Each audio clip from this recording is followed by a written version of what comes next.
হে মুমিনগণ, তোমরা ধৈর্য ধরো এবং ধৈর্যে অটল থাকো এবং আল্লাহকে ভয় করো, যাতে তোমরা সফল হও। পবিত্র কোরআনে আল্লাহ তাআলা বলেন, তিনি সবরকারীদের প্রতিদান নষ্ট করেন না। তাহলে তুমি কিভাবে ভাবছো যে আল্লাহ তাআলা তোমার প্রতিদান বিনষ্ট হতে দেবেন? আল্লাহ তো তোমাকে বেশ ভালোবাসেন। হয়তো তুমি ভীষণ শখ, তীব্র আহ্লাদের কোনো কিছু হারিয়েছ। ক্ষুদ্র করে বোনা তোমার স্বপ্নকে তোমার চোখের সামনে বিনষ্ট হতে দেখেছ। তোমার সম্পূর্ণ পৃথিবী নিমিষেই অন্ধকার হয়ে গিয়েছে। চারদিক শুধুমাত্র আঁধার মনে হচ্ছে। ঘাবড়িও না, আল্লাহ তাআলা তো ওয়াদা করেছেন। আল্লাহ তাআলার সাহায্য অতিশয় নিকটবর্তী। তোমার চিন্তা যেখানে শেষ, আল্লাহ তাআলার সুমহান পরিকল্পনা সেখান থেকেই শুরু হয়। শুধুমাত্র অত্যন্ত সুন্দর অপেক্ষা আর শুধুমাত্র সময়ের প্রয়োজন, শুধু ধৈর্যের মাধ্যমে। নিশ্চয়ই আল্লাহ তাআলা উত্তম মাকামের জন্য তোমাকে প্রস্তুত করছেন। অসম্ভব সেটা তো শুধুমাত্র তোমার কাছে মনে হচ্ছে। আল্লাহ তাআলা তো কুন ফায়াকুনের মাধ্যমে হও বললেই হয়ে যাবে। আকাশের দিকে তাকিয়ে তোমার অসহায় স্বীকারোক্তি, আকাশের দিকে তাকিয়ে টলমলে চোখে গড়িয়ে পড়া অশ্রুকণা, গভীর রাতে অন্ধকারাচ্ছন্ন চারদিকে অন্তর বিদীর্ণ করা তোমার আত্মচিৎকার কেউ না দেখুক। মানুষের কাছে গোপন থাকতেই পারে, তবে তোমার রবের কাছে সেটা তো গোপন নয়। তোমার রব দেখছেন প্রত্যেকটা মুহূর্ত। তোমার রব তোমাকে দেখছেন, তোমাকে বারবার শত রকম ভাবে, শত রকম উপায়ে তোমার রব তোমাকে সন্তুষ্ট করার জন্য দেখে যাচ্ছেন। তুমি শুধু তোমার রবকে মানিয়ে নেওয়ার চেষ্টা করো।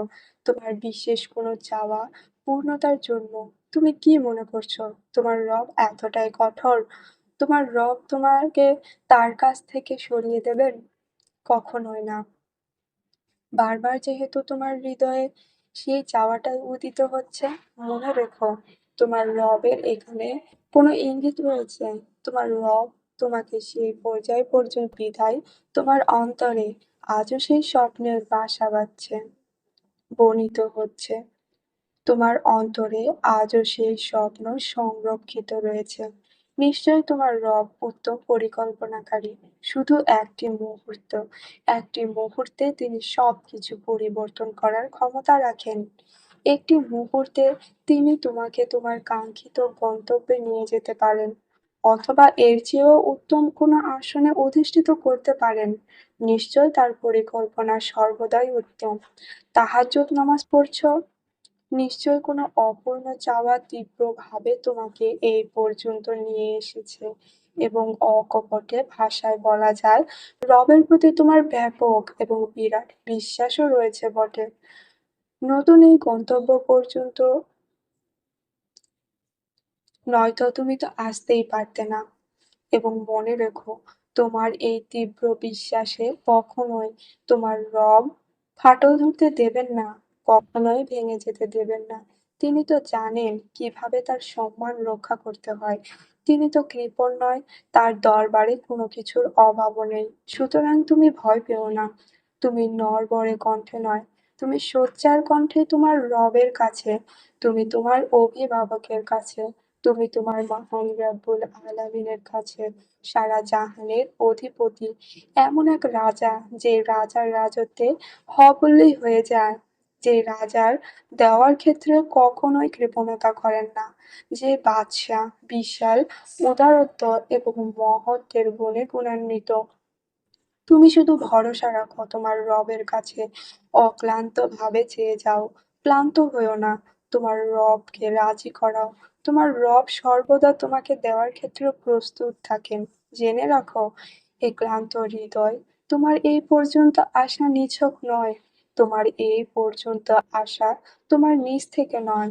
তোমার এই পর্যন্ত আসা রবের একটা পরিকল্পিত উপায়। তোমার রব খুব সূক্ষ্ম পরিকল্পনা করে তোমাকে এ পর্যন্ত নিয়ে এসেছেন।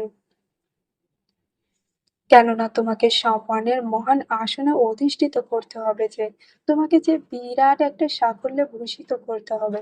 তোমার তাহাজ্জুদ পর্যন্ত চলে আসা, তোমার তাহাজ্জুদ নামাজে অশ্রুসিক্ত নয়নে নড়বড়ে কণ্ঠে রবের কাছে বলে যাওয়া, এটাই তোমার সর্বপ্রথম একটা প্রতীক এবং সর্বশেষ প্রতীক তোমার স্বপ্নগুলোকে বাস্তবায়িত হওয়ার।